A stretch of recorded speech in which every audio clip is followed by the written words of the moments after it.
నమస్తే. హైదరాబాద్ మహానగరంలో ప్రతిసారి లాగానే ఈసారి కూడా హనుమాన్ జయంతి రోజు భారీ ర్యాలీ అయితే నిర్వహిస్తూ ఉంటారు. సో హిందూ సంఘ నాయకులు కావచ్చు, దీనికి సంబంధించి మరి ఈరోజు ప్రెస్ మీట్ కూడా పెట్టిండ్రు. సో ఏది చూసుకుంటే విశ్వ హిందూ పరిషత్ బజరంగ్ దళ్ కన్వీనర్ శ్రీకాంత్ గారి ఆధ్వర్యంలో అయితే ప్రెస్ మీట్ అయితే జరిగింది. సో మరి దీనికి సంబంధించి ఈసారి ఎట్లాంటి ఏర్పాట్లు చేయబోతున్నారు, ఎట్లాంటి జాగ్రత్తలు తీసుకోవాలి దాని గురించి మాట్లాడదాం. అన్న నమస్తే, జై శ్రీరామ్. సో ఈసారి ఎట్లా ఉండబోతుంది ఏర్పాట్లు కావచ్చు, ఈ హనుమాన్ జయంతి కావచ్చు, బైక్ ర్యాలీ తీస్తూ ఉంటారు. సో ఎట్లాంటి జాగ్రత్తలు తీసుకుంటారు? మాకు జాగ్రత్తల గురించి కాదు కానీ మేము హిందూ బంధువులు, హిందూ యువత ఎక్కువ పాల్గొంటున్నటువంటి ఏకైక ర్యాలీ కాబట్టి దీంట్లో ఉదయము 7 గంటలకు మొదలుకొని సాయంకాలం వరకు యాత్ర ఉంటుంది. ఉదయం 7 గంటలకు వచ్చేసరికి మనకు యజ్ఞ కార్యక్రమాలు ఉంటాయి మన గౌలిగూడ రామ్ మందిర్లో. ఆ తదనంతరం మహాహారతి ఉంటుంది. మహాహారతి తర్వాత కోటి చౌరస్తాలో మనకు సభ ఉంటుంది యథావిధిగా. దాని తర్వాత మన యొక్క కార్యక్రమం మొదలవుతుంది. కాబట్టి దీన్ని ఎప్పట్లాగానే మనము కార్యక్రమ ఏర్పాట్లు జరుగుతున్నాయి, కొనసాగుతున్నాయి. అలాగే మనం ఇక్కడ ఉన్నటువంటి పోలీస్ శాఖ ఇప్పుడు రాబోయే రోజుల్లో మమ్మల్ని పిలుస్తుంది. అలాగే మేము కూడా రేపు రూట్ చెకింగ్ ఒకసారి చేస్తున్నాము. ఆ యొక్క సమన్వయ బైఠక్లో మాకున్నటువంటి ఇబ్బందులు వాళ్ళకి తెలియజేస్తాము. మా ఇద్దరు కోఆర్డినేషన్ తోటి ఈ కార్యక్రమం ముందుకు సాగుతూ ఉంటుంది. అలాగే ఇందులో ఎక్కువ సుమారుగా యువతనే ఎక్కువ ఉంటుంది. దాదాపు 1,50,000 బైకులు ఈసారి పాల్గొంటాయని మా యొక్క అంచనా అది. కాబట్టి దీంట్లో హిందూ బంధువులందరికీ, హిందూ యువతకు ఒకటే పిలుపు, ఐక్యతగా ఉంటాము. విడిపోతే మనల్ని విడగొడతారు. కాబట్టి అందరం కూడా ఏకతాటిపై వచ్చి ఏదైతే ఇంటి లోపలే మన కులము, బయటికి వస్తే మన హిందువులం బంధువులం అనే నినాదంతో చాటుదాము. మన పైన జరుగుతున్నటువంటి దాడులను, మన గోమాతలపై జరుగుతున్నటువంటి దాడులను, మన అమ్మాయిలపై జరుగుతున్నటువంటి దాడులను, మన దేవాలయాలపైన జరుగుతున్నటువంటి దాడులను ఖండిస్తూ మేమంతా ఒకటే అని చెప్పి ఒక నినాదంతో ముందుకు సాగుదాం. ఇన్ని చేస్తా ఉన్నా కూడా ఇట్లా మీరు ఇందాక అన్నట్టు టెంపుల్లపై దాడి జరుగుతూ ఉంది, చాలా అన్యాయం జరుగుతూ ఉంది. సో మరి ఏంటి మరి వీటికి కట్టడి కావచ్చు, కానీ దీని మీద ఒక చర్యలు తీసుకుంటే ఏం చెప్తారు? ఇప్పుడు రాష్ట్ర ప్రభుత్వము ఒక వర్గానికి కొమ్ము కాస్తూ వాళ్ళ యొక్క దీంట్లో కనుసంధానంలో నడుస్తుంది. మరి హిందువులందరం ఒకటే సరైన సమయంలో స్పందిస్తాము. ఇలాగే కంటిన్యూ అయితే లా అండ్ ఆర్డర్ మేము చేతిలోకి తీసుకోవాల్సి వస్తుంది. ఎందుకంటే ఆల్రెడీ మేము పోలీస్ శాఖ వారికి కానీ రాష్ట్ర ప్రభుత్వానికి ఒకటే చెప్తున్నాం, అయ్యా మీ కాన్స్టిట్యూషన్ ప్రకారంగా ఏ చర్యలు అయితే తీసుకోవాలో తీసుకోండి.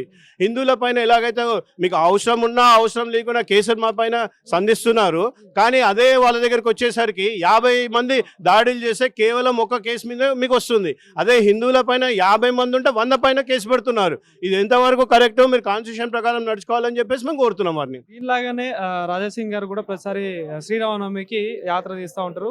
సో మొన్న మాట్లాడుతూ ఉన్నారు, సైపర్లను పెడతా ఉన్నారు, నన్ను చంపే ప్రయత్నం చేస్తూ ఉన్నారు. నేను చనిపోయినా ఈ పోరాటం ఆగదు, హిందూ సంఘ నాయకులు మేలుకోవాలి, మనం యూనిటీ ఉండాలని చెప్పేసి ఒక మాట అన్నాడు. సో ఎట్లా చూస్తారని? ఇట్లా హిందూ గురించి మాట్లాడేటోళ్ళకు థ్రెట్ అనేది కామన్, ఇవాళ కొత్త ఏం కాదు, ఆయన కూడా కొత్త కాదు. కాబట్టి వారు అన్ని వదులుకొని వచ్చినారు.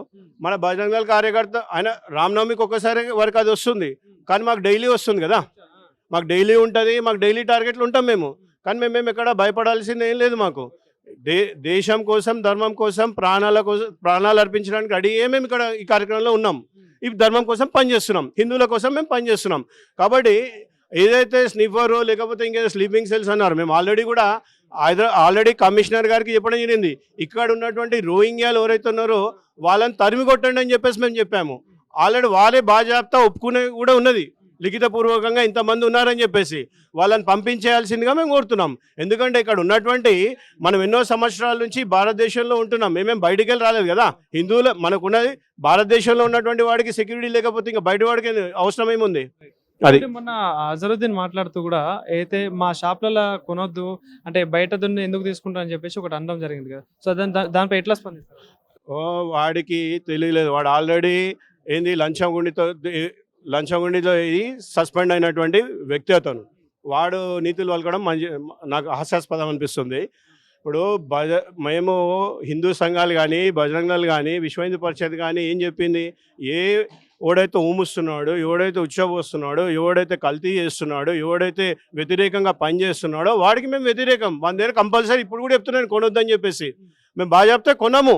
ఎందుకంటే వాడు ఇక్కడ ఉంటూ ఇక్కడ తింటూ బయట పాట పాడుతున్నాడు.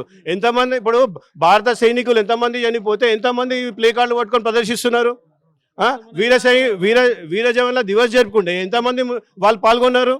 ఎంతమంది స్పందిస్తున్నారు? వాడోడో చనిపోతే వానికి స్పందించినంత మన దేశంలో తింటూ మన దేశంలో ఉంటూ వాడు అవసరమా మనకి ఈ దేశంలో? అది మేము ప్రశ్నిస్తున్నాం. సో ప్రధానంగా ఏదైతే ఈ ర్యాలీకి వీర హనుమాన్ ర్యాలీకి సంబంధించి కూడా మరి ఎట్లా ఉండబోతుంది ఆ కార్యక్రమం సంబంధించిన ఏర్పాట్లు కావచ్చు, ఎవరైనా గెస్ట్ స్పెషల్ అపిరియన్స్ కావచ్చు, ఏదైనా ఉండబోతుంది అట్లా? ఇది మనది సాదా సీదా యాత్ర అండి. మనకు స్వామీజీల యొక్క మార్గదర్శనంతో యాత్ర నడుస్తుంది. సో ముఖ్యమైన మళ్ళీ ఒక ప్రెస్ మీట్ ఉంటుంది. అందులో మిగతా ఏవైతే డీటెయిల్స్ ఉంటాయో అందులో మేము ఫర్నిష్ చేస్తాము. ఈ యాత్ర దివ్యంగా భవ్యంగా ముందుకు సాగుతూనే ఉంటుంది. మేము ఉన్న ఇది హనుమాన్ విజయ యాత్ర. ఆ హనుమంతుని యొక్క స్ఫూర్తిని తీసుకొని మేము ముందుకెళ్తున్నాం కాబట్టి ఈ యాత్ర కంపల్సరీ దిగ్విజయం అవుతుంది. ఎట్లాంటి థ్రెడ్ వచ్చినా మేము దాన్ని తట్టుకొని ముందుకెళ్తాం. ఇంకోటి 1,00,000 బైకులు అని అన్నారు. సో ఎట్లా సాధ్యం అవుతుందా? ఏది సాధ్యంగా చెప్పండి? ఒక్కరితోటే కదా స్వాతంత్రం మొదలై ట్రాఫిక్ ఇంతవరకు మీరు ఇన్ని సంవత్సరాల నుంచి చూస్తున్నారు. ఆల్రెడీ 1,00,000 మేము బ్రేక్ చేసినాం. ఇదేం కొత్త రికార్డ్ ఏం కాదు. ఆల్రెడీ మనం 1,00,000 బైకులది క్రాస్ చేసే ఉన్నాము. అప్పుడు లేని ట్రాఫిక్ సమస్య ఇప్పుడు ఎక్కడ వస్తుంది? అది